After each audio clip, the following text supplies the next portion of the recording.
Psalm 78. Give ear, O my people, to my teaching. Incline your ears to the words of my mouth. I will open my mouth in a parable. I will utter dark sayings from of old, things that we have heard and known, that our ancestors have told us. We will not hide them from their children. We will tell to the coming generation the glorious deeds of the Lord and his might, and the wonders that he has done. He established a decree in Jacob and appointed a law in Israel, which he commanded our ancestors to teach their children, that the next generation might know them, the children yet unborn, and rise up and tell them to their children, so that they should set their hope in God and not forget the works of God, but keep his commandments, and that they should not be like their ancestors, a stubborn and rebellious generation, a generation whose heart was not steadfast, whose spirit was not faithful to God. The Ephraimites, armed with the bow, turned back on the day of battle. They did not keep God's covenant, but refused to walk according to his law. They forgot what he had done and the miracles that he had shown them. In the sight of their ancestors, he worked marvels in the land of Egypt, in the fields of Zoan. He divided the sea and let them pass through it, and made the waters stand like a heap. In the daytime he led them with a cloud, and all night long with a fiery light. He split rocks open in the wilderness, and gave them drink abundantly, as from the deep. He made streams come out of the rock, and caused waters to flow down like rivers. Yet they sinned still more against him, rebelling against the Most High in the desert. They tested God in their heart by demanding the food they craved. They spoke against God, saying, "Can God spread a table in the wilderness? Even though he struck the rock so that the water gushed out and torrents overflowed, can he also give bread and provide meat for his people?" Therefore, when the Lord heard, he was full of rage. A fire was kindled against Jacob, his anger mounted against Israel, because they had no faith in God and did not trust his saving power. Yet he commanded the skies above and opened the doors of heaven. He rained down on them manna to eat and gave them the grain of heaven. Mortals ate of the bread of angels. He sent them food in abundance.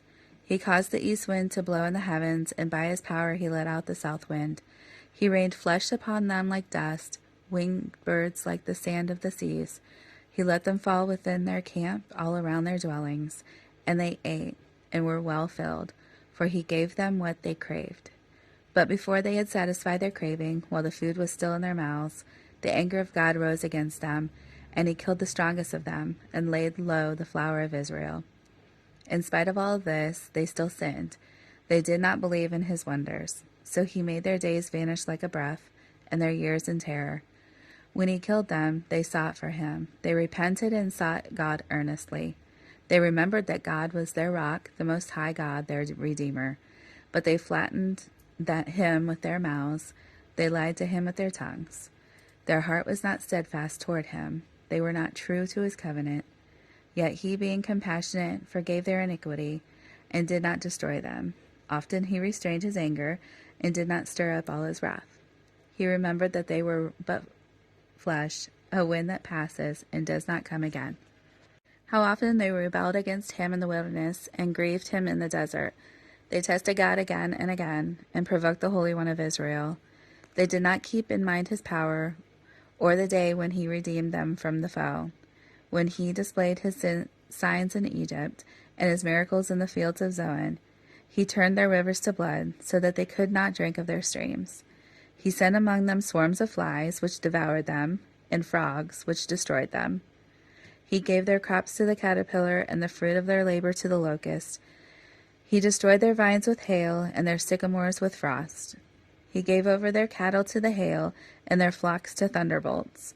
He let them loose on them his fierce anger, wrath, indignation, and distress, a company of destroying angels. He made a path for his anger. He did not spare them from death, but gave their lives over to the plague. He struck all the firstborn in Egypt, the first issue of their strength in the tents of Ham. Then he led out his people like sheep, and guided them in the wilderness like a flock.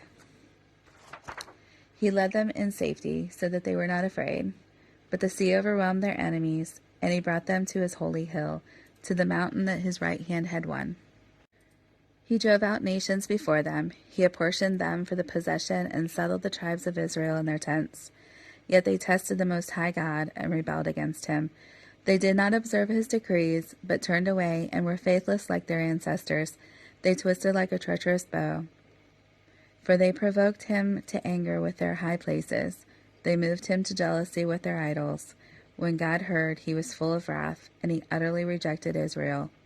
He abandoned his dwelling at Shiloh, the tent where he dwelt among mortals, and delivered his power to captivity, his glory to the hand of the foe. He gave his people to the sword and vented his wrath on his heritage. Fire devoured their young men, and their girls had no marriage song. Their priests fell by the sword, and their widows made no lamentation. Then the Lord awoke us as from sleep, like a warrior shouting because of wine. He put his adversaries to rout and put them to everlasting disgrace. He rejected the tent of Joseph. He did not choose the tribe of Ephraim, but he chose the tribe of Judah, Mount Zion, which he loves. He built a sanctuary like the high heavens, like the earth, which he has founded forever. He chose his servant David and took him from the sheepfolds. From tending the nurse ewes, he brought him to the shepherd of his people Jacob, of Israel, his inheritance. With upright heart he tended them, and guided them with skillful hand.